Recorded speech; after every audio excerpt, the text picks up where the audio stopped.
이제 여러분들은 이 사단의 여정과 운명을 담은 이야기 설교의 에필로그를 들으시게 됩니다. 그것은 교회가 사단의 증인이 된 숨겨진 사연에 관한 것입니다. 오늘은 이제 마귀에 대한 이야기, 곧 사단의 여정과 운명이라는 이야기, 마지막 에필로그를 전하는 날이 올시다. 예수님께서는 당신 자신이 이 세상에 오신 목적을 아주 분명하게 말씀을 하셨어요. 마가복음 10장 45절에 인자가 온 곳은 섬김을 받으려 함이 아니라 도리어 섬기려 하고 자기 목숨을 많은 사람의 대속물로 주려 합니다. 우리말로 대속물이라고 번역한 헬라어가 루트론이에요. 루트론. 그 영어로 말하면 ransom입니다. 랜섬은 몸값을 말하는 거죠. 그러니까 예수님은 당신 자신이 많은 사람들의 몸값이 되기 위해서 왔다. 다시 말하면 뭡니까? 죽기 위해서 왔다는 겁니다. 그것도 다른 사람을 위해서 죽기 위해서 왔다. 그리고 예수께서는 마지막 유월절을 예루살렘에서 지내기 위해서 예루살렘에 올라가시면서 제자들에게 비로소 당신이 어떠한 모습으로 죽을 것인지 하는 것을 말씀을 하셨죠. 그래서 마태복음 20장 17절에서 19절 사이에 나옵니다.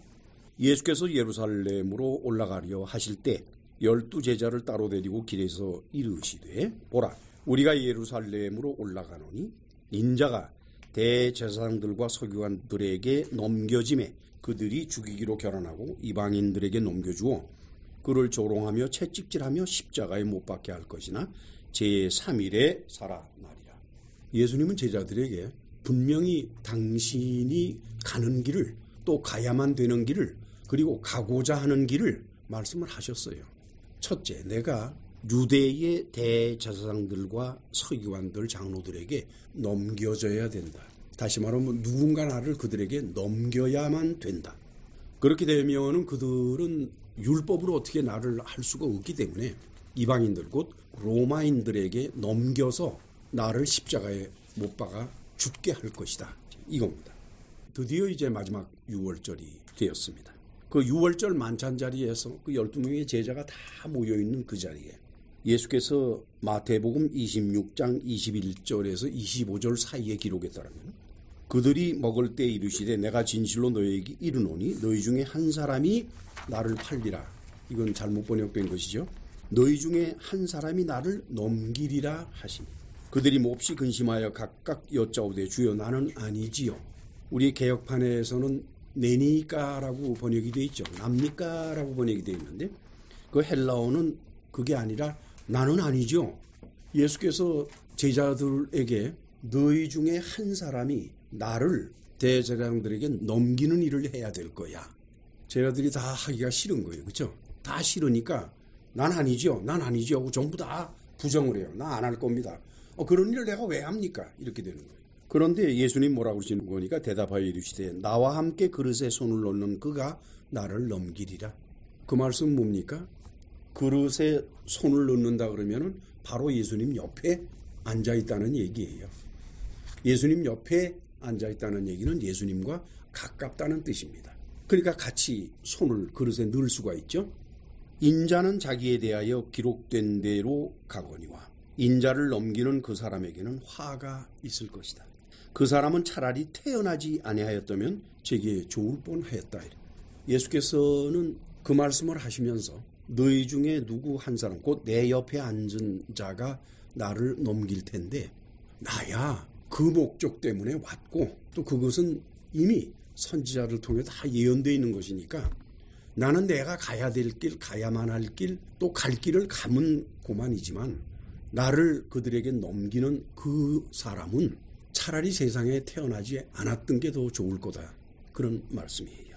예수를 넘기는 유다가 대답하면서 랍비여 나는 아니지요. 유다도 역시 하기 싫은 거예요. 나는 아니지요. 예수께서 뭐라고 말씀하시는 거니까 네가 말했다. 이렇게 말씀하셨어요. 바로 너다 하는 거나 마찬가지 옳시다. 그 다음에는 겟세마네 동산에서 예수께서 제자들과 함께 가셔가지고 거기서 정말 힘든 기도를 하시고 난 다음에 결심을 딱 하시고서는 이제 나를 넘기는 자가 지금 오고 있다. 이렇게 말씀을 하셨죠.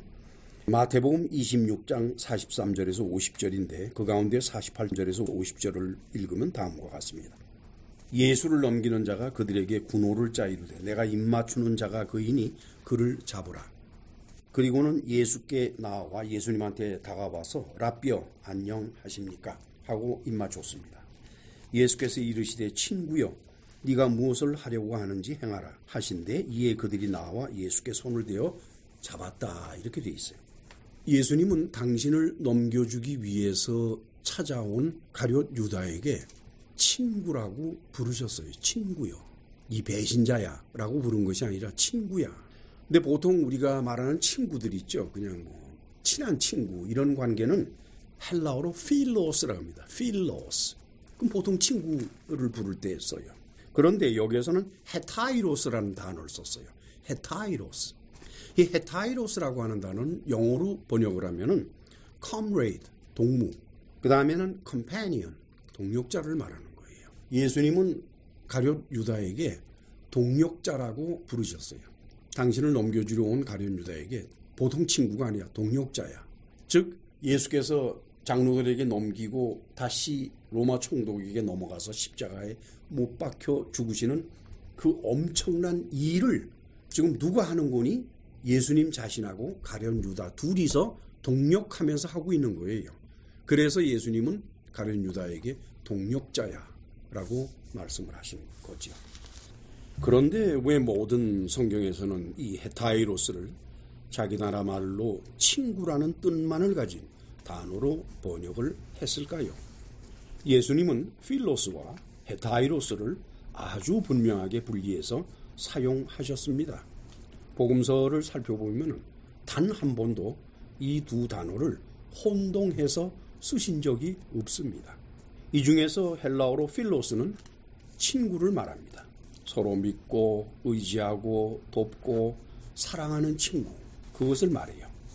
그러나 헤타이로스라는 것은 이처럼 감정이 개입되는 친구를 말하는 것이 아닙니다. 조직 내에서의 fellow member 있죠. 그 개념을 갖는 관계를 표현할 때 사용하는 단어입니다. 그러니까 헤타이로스는 서로가 미워할 수도 있어요. 공통적인 목적을 가지고 일을 하지만 서로 갈등이 있고 알력이 있고 미움이 있을 수도 있어요. 프레데릭 윌리엄 땡커의 헬라어 영어 사전을 살펴보면 헤타이로스를 다음과 같이 해석을 하고 있습니다. 헤타이로스, a person who has something in common with others and enjoys association. 어떤 사람이 다른 사람들과 공통된 무엇인가를 가지고 있다는 겁니다. 다시 말하면 공통된 서로의 이해라든가 목적이라든가 사상이라든가 그런 걸 가지고 있으면서 여기서 enjoys association이니까 협력해서 일하는 것 자체를 즐기는 겁니다. 그러니까 인간관계를 즐기는 것이 아니라 협력해서 일하는 것 자체를 즐기는 거죠. But not necessarily at the level of philos or philia. 그래서 philos는 남자친구, philia 그럼 여자친구죠. But not necessarily at the level of philos. 그러나 그들과의 인간관계가 꼭 친구일 필요는 없다는 겁니다. 원수지간일지라도 때에 따라서는 같이 협력해서 일할 수가 있는 거니까. 무슨 말씀인지 아시죠? 그래서 그걸 영어로 번역을 하면 comrade, 동무, 동료, companion, 동역자들이죠. of a member of one's group, fellow member. 그러니까 fellow member들일 뿐이에요. 그 다음에 두 번째로는 중가운데 있는데 as a general form of address to someone whose name one does not know. 어떤 사람을 부를 때 그 사람의 이름을 모른단 말이죠. 그렇죠? 그럴 때 일반적으로 부르는 호칭이 바로 헤타이로스라고 하는 겁니다. 그 다음에는 이제 맨 마지막에 보면은 may well imply political partisans. 정치적인 당파. 신약 성경에서 헬라어 헤타이로스가 사용된 것은 마태복음뿐입니다. 그것도 예수께서 하신 말씀에서만 나타납니다.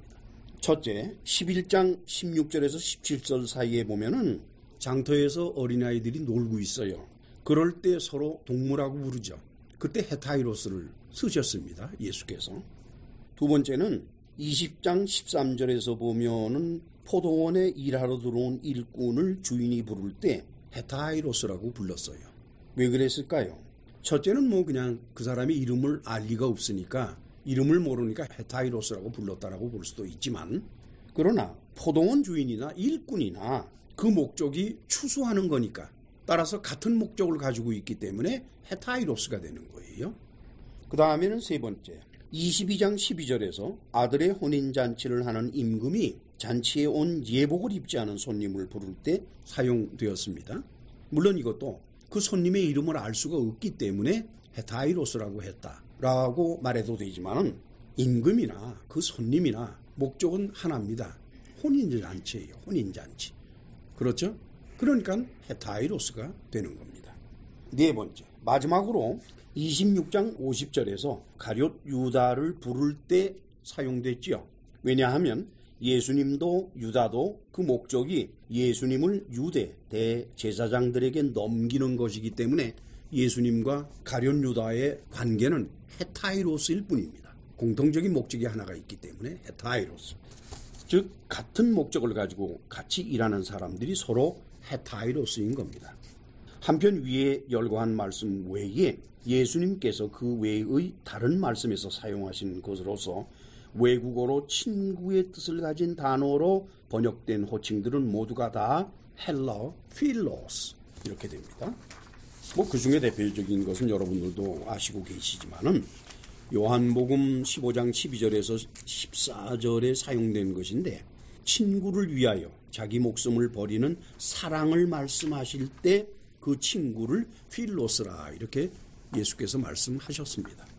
이처럼 예수님은 필로스와 헤타이로스를 혼동하시지 않고 정확하게 분리해서 사용하셨습니다. 그런데 왜 한두 나라도 아니고 모든 나라에서 번역된 성경들의 이들 두 단어가 이처럼 틀리는 뜻을 가지고 있음에도 불구하고 한결같이 모두 다 친구라는 획일적인 의미로 번역이 됐어요.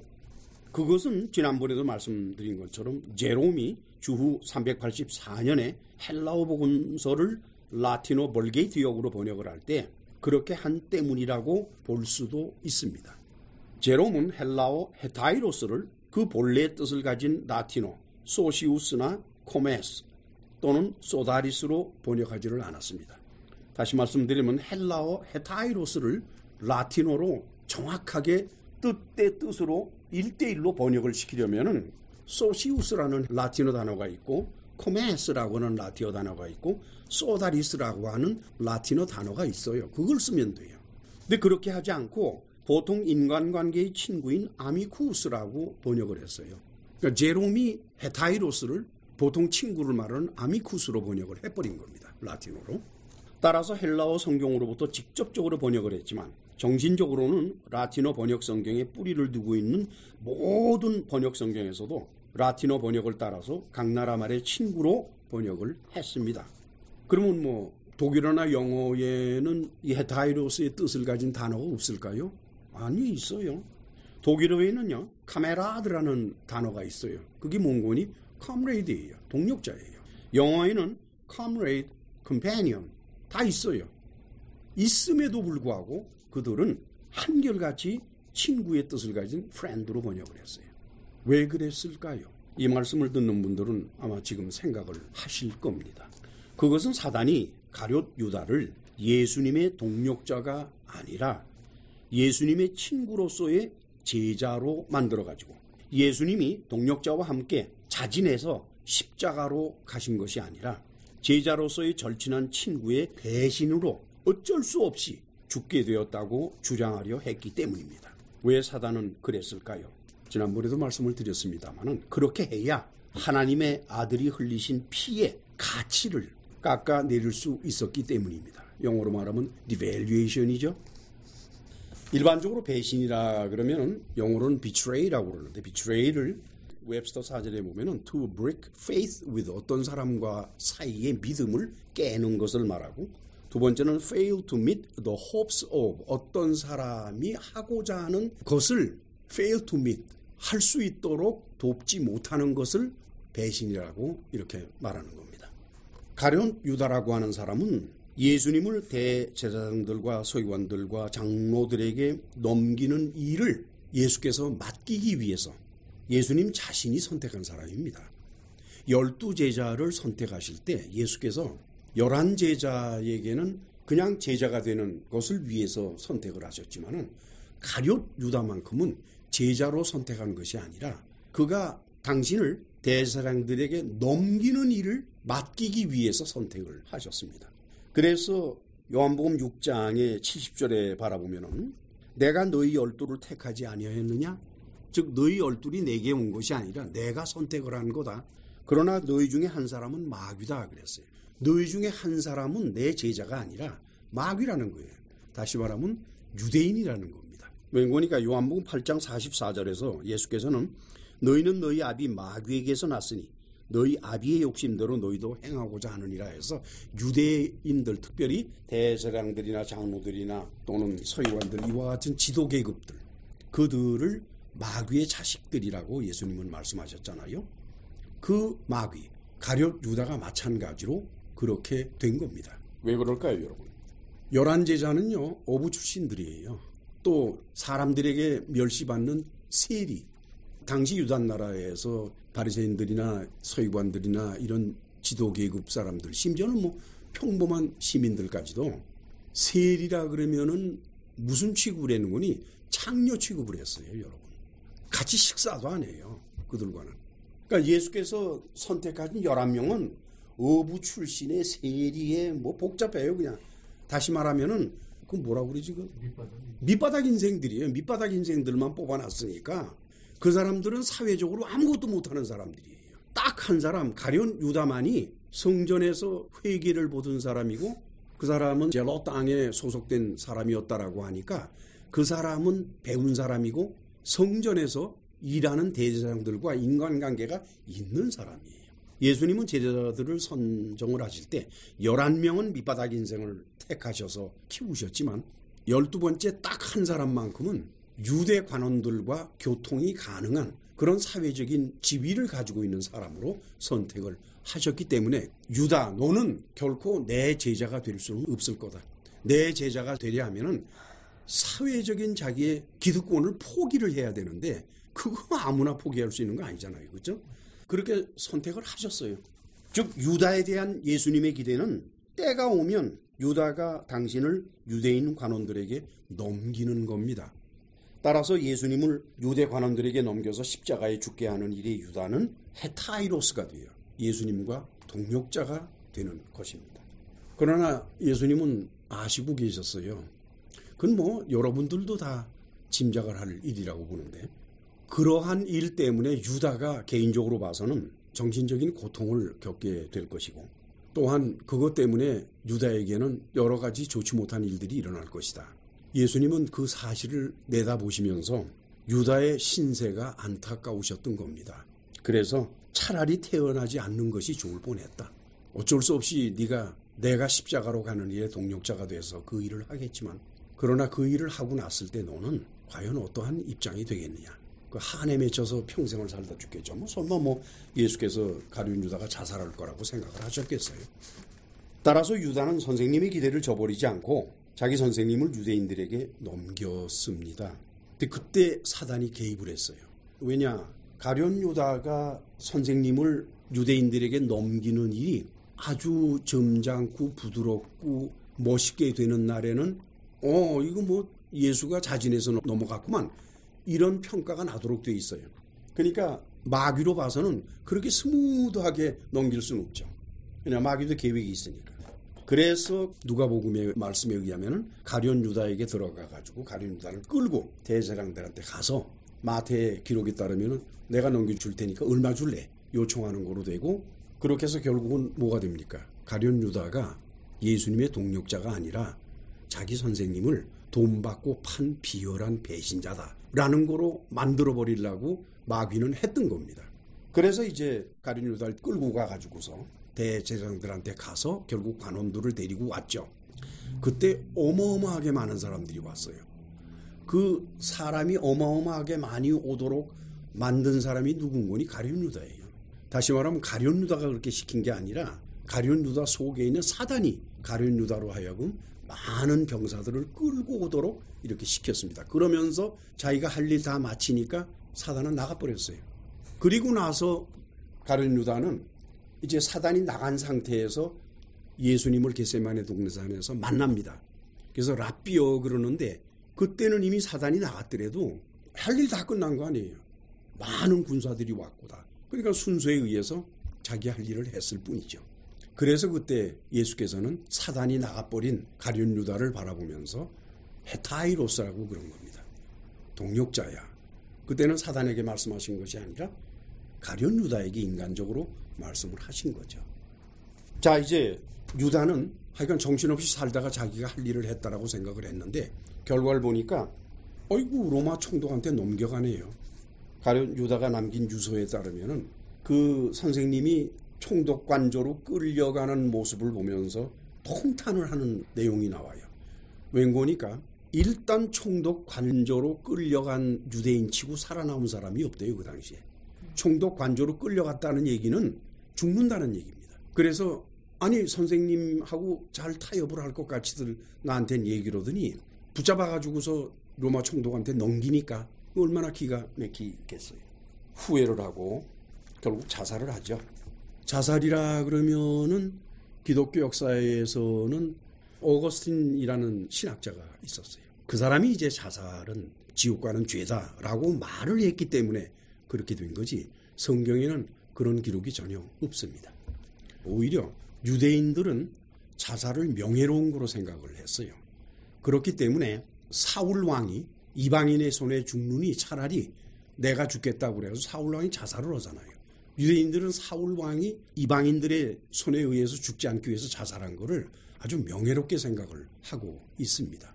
그렇기 때문에 그 로마에 의해서 주 70년에 예루살렘이 멸망을 하고 그리고 나서 그 마사다라는 곳에 유대인들이 처자식을 다 데리고서 일부가 그리 들어갔어요. 그게 아마 사카리파들일 겁니다. 제일로 땅의 사카리파들. 거기서 전원이 다 자결을 해요. 아이들도 부인도 남자도 다 죽습니다. 그 사건을 유대인들은 아주 위대한 사건으로 바라보고 있는 겁니다. 가룟 유다가 자살한 것은 당시의 유대인의 관습으로 봐서는 명예를 지키는 그런 것이라고 보고 있지요. 저는 이 설교를 듣는 분들에게 묻고 싶어요. 가룟 유다는 예수님의 기대를 배신한 사람입니까? 아니면 예수님의 기대에 순종한 사람입니까? 그동안 이 설교를 들어온 분들은 이미 깨닫고 있겠지만 신기하게도 신약성경의 모든 번역자들은 한결같이 헬라어 사전에도 없는 뜻을 자기 나라 말로 만들어내서 첫째, 넘기다라는 뜻으로 사용되는 헬라어 파라디도미는 자기 나라 말 배신으로 번역을 하고 동역자라는 뜻으로 사용되는 헬라어 헤타이로스는 자기 나라 말 친구로 번역을 해왔습니다. 따라서 결과적으로 그들은 사단의 계획을 뒷받침하는 결정적인 역할을 해온 것입니다. 그것도 주 384년에 제롬이 라틴어 벌게이트역을 이처럼 번역한 후에 지난 기독교 역사 1700년 가까운 세월 동안 수억이 넘는 기독교인들을 사단의 증인으로 만드는 길을 교회가 합법적으로 만들어 놓은 것입니다. 따라서 거의 모든 기독교인들은 아무런 개인적인 죄의식도 없이 그 길을 걸어서 사단의 편에 서 왔던 것입니다.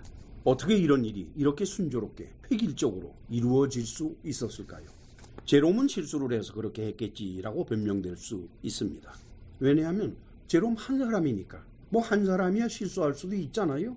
그러나 그 이후에 그 수없이 많은 각 나라의 번역자들 아마 그 수를 따지면 수백만 명이 될지도 모릅니다. 어떻게 그들을 모두가 예외 없이 부주의할 수가 있으며 어떻게 예외 없이 그렇게 생각 없이 번역을 할 수가 있겠습니까? 그래서 자기 나라 말로 번역을 할 때 헬라어 사전에도 없는 뜻을 억지로 만들어서 그렇게 하는 것이 과연 인간적으로 봤을 때, 사회적으로 봤을 때, 정치적으로 봤을 때 가능한 일이겠습니까? 따라서 초자연적인 누군가의 조종에 의해서 모든 기독교 교회가 이 일을 해왔다는 것을 인정할 수밖에 없습니다. 그가 누구일까요? 하나님일까요? 아니면 마귀일까요? 분명한 사실은 이렇게 해서 덕을 보는 자는 바로 마귀 사단이라는 것입니다. 저는 이 설교를 듣는 모든 이들이 정직하고 올바른 판단을 내리길 바라요. 세상 인심이나 또는 세상 생각에 휘둘리지 말고 내가 옳으면 옳은 것이고 틀리면 틀린 것입니다. 그래서 하나님의 심판대 앞에서 누구의 증인이 될지 선택을 하십시오. 마귀는 가룟 유다가 자기 선생님을 배신한 곳으로 몰고 갔기 때문에 가룟 유다가 배신을 했다라고 믿고 있는 모든 사람은 마귀의 증인이 되어서 마귀 편에 섰습니다. 한편 예수님은 가룟 유다를 자신의 동력자로서 온전한 헌신을 마지막으로 다하고 죽었다라고 주장하시지요. 따라서 예수께서는 나는 배신당한 것이 아니라 수순에 의해서 예언대로 내 스스로 나의 목숨을 많은 사람의 대속물로 바쳤을 뿐이다. 이렇게 돼 있죠. 자, 예수님 편에 서겠습니까? 마귀 편에 서겠습니까? 예수님 편에 서는 사람들이 많을수록에 주님의 재림은 당겨질 것이라고 저는 생각을 합니다. 하늘에 계신 우리 아버지요, 이름이 거룩히 여김을 받을지어. 나라의 마옵시 뜻이 하늘에서 이루는 것 같이 땅에서도 이루어지. 오늘날 우리에게 일용할 양식을 주옵시고 우리가 우리에게 죄 지은 자를 사하여 준 것 같이 우리의 죄를 사하여 주옵시니 우리를 시험에 들게 하지 마옵시며 다만 악에서 구하옵소서. 대개 나라와 권세와 영광이 아버지께 영원히 싸움나이다. 아멘.